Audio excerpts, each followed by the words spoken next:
There is a woman in the history books that almost nobody talks about.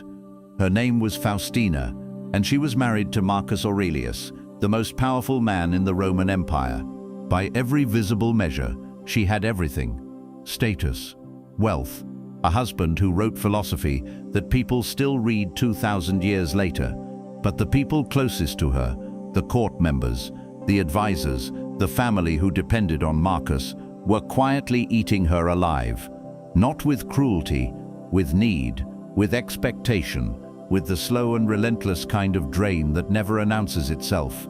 Marcus Aurelius watched this happen, and instead of telling her to love people less, he wrote something in his private journal that historians have argued about ever since.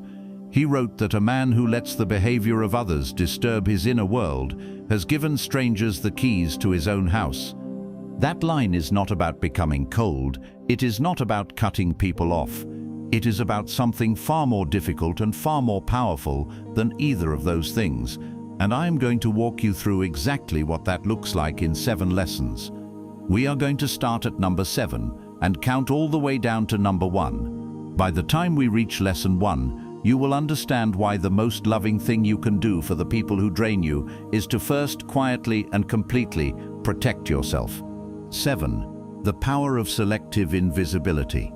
The first thing we often do when we feel drained is try to explain why. We tell our partners, our parents, or our friends exactly how their constant need is affecting us. We hope that if they just understood the math of our exhaustion, they would stop. But here is the hard truth. If someone is already draining you, they likely lack the emotional capacity to hold the weight of your explanation. When you explain your boundaries, you are actually giving them a target to argue with. You are handing them a map of your vulnerabilities and asking them not to step on the cracks.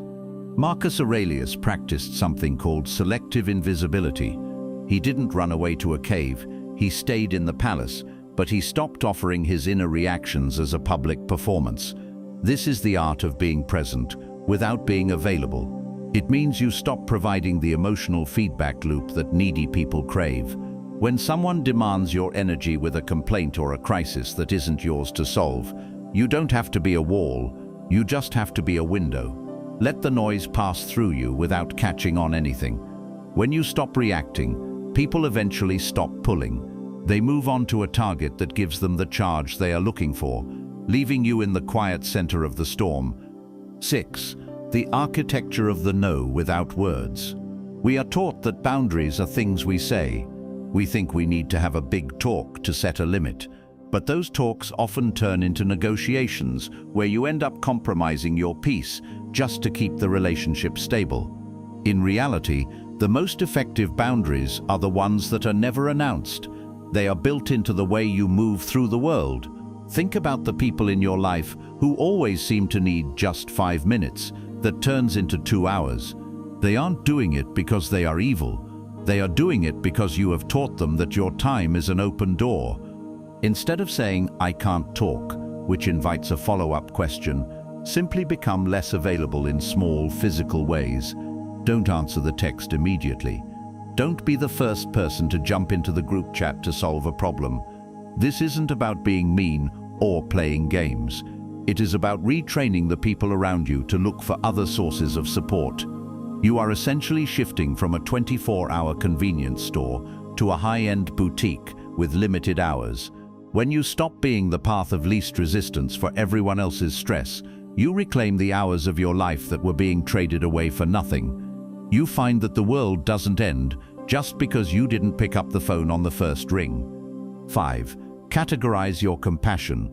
There is a dangerous myth that love equals unlimited access. We feel guilty because we think if we truly loved someone, we wouldn't feel so tired after spending time with them. We treat our empathy like an infinite well, but your energy is a finite resource, much like a bank account. You cannot keep withdrawing if you aren't making deposits. If you treat a casual acquaintance or a chronically draining relative with the same level of emotional access as a supportive partner, you are headed for bankruptcy. Start looking at the people you love through a lens of investment versus expense. Some people are a joy to support because they also support you. They are an investment in your shared future. Others are simply a cost of living. They are people you love, but they are objectively heavy to carry. For these expense people, you must switch to a different kind of compassion. It is a detached love. You can wish them well and hope for their happiness from a distance that keeps your own heart safe. You don't have to give them a seat at your kitchen table every single night just to prove you care. If you give 100% of yourself to everyone, you end up giving 0% to the person who matters most, you. 4. The second-hand stress quarantine. Have you ever noticed how you can be having a perfectly fine day until a certain person walks into the room and starts venting? Within 10 minutes, your heart rate is up, your jaw is tight, and your mood is ruined. This is emotional contagion. We are biologically wired to mirror the emotions of those around us, absorbing the cortisol of the people we love as if it were our own. But carrying someone else's stress doesn't actually help them. It just means there are now two people in a state of panic instead of one. To reclaim your peace, you have to learn to quarantine their emotions. Imagine a physical glass shield between you and the person speaking. You can hear them, you can empathize with their words, but you do not let their dark cloud cross that line into your body. This requires a constant internal dialogue, where you remind yourself their mood is an observation, not an obligation. You are allowed to remain calm even when the person you love is in a storm. Their chaos does not require your participation to be valid. In fact, staying calm is the only way you can ever be of actual use to them. If you jump into the water to save someone who is thrashing, you both drown. Stay on the shore. 3. Stop being the fixer. The biggest drain on our peace isn't usually what people do to us, but what we try to do for them. Most of us are addicted to fixing because it makes us feel useful and in control. We see someone we love struggling, and we immediately start brainstorming solutions, making calls, and offering advice they didn't ask for. We take on the mental load of their problems, often working harder to solve their life than they are. We think we are being helpful, but we are actually just burning out. This is a trap that creates a cycle of dependency. When you fix a problem for someone else, you aren't just losing your peace, you are also stealing their opportunity to grow. You are teaching them that they don't have to be strong because you will always be there to carry the weight. The most silent way to reclaim your energy is to simply listen and say, "That sounds really hard. I trust you to figure it out." Those 6 words are a magic spell. They return the burden of responsibility to its rightful owner and free you from the exhausting role of being an unpaid life coach. You are the partner, the child, or the friend, not the CEO of their life. 2. The sacred hour of silence. If you are surrounded by people who drain you, you likely haven't had a moment of true solitude in years. And no, scrolling through your phone in bed while your partner sleeps doesn't count as solitude. That is just digital noise. True peace requires a space where no one can ask you for anything, no one can see your face, and no one can expect a response. Without this, your personality begins to dissolve into the needs of others. You become a mirror instead of a person. Marcus Aurelius used to retreat into what he called the cloisters of the soul. For you, this might mean waking up an hour before anyone else, or taking a long walk where you leave your phone at home. This isn't a luxury, it is a necessity for survival. This is the time when you remind yourself who you are when nobody is looking. It is the time when your thoughts finally get a chance to settle like dust in a quiet room. Without this daily ritual, you become a composite of everyone else's expectations. You start to feel like a ghost in your own life. Reclaim that hour with the ferocity of a soldier. It is the only time your inner battery actually gets to plug into a wall and recharge. 1. The real meaning of the keys to your house.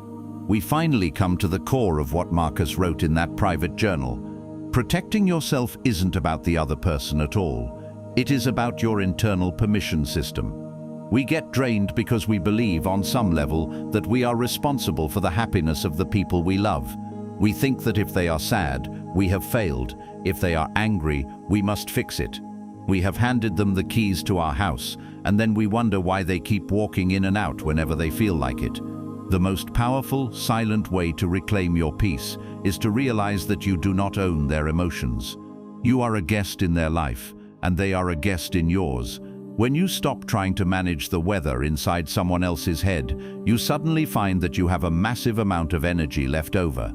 This is the ultimate paradox. You can actually love them more deeply when you aren't exhausted by them. You protect yourself so that you can keep loving them without becoming bitter or resentful. A candle that burns itself out cannot light the way for anyone else. By keeping your peace, you aren't being selfish. You are ensuring that there is actually something left of you to give when it truly matters. Protecting your inner world is the most quiet, radical act of love you can perform. If these lessons felt like a breath of fresh air, it is probably because your soul has been waiting for permission to rest. If you want to join a community of people who are learning to protect their peace while staying kind, please hit the subscribe button and join us. Give this video a like if you're ready to take back the keys to your own house. And finally, I want to hear from you. Which of these 7 lessons do you need the most right now? Drop a comment below and let's start a conversation. Your peace is worth the effort.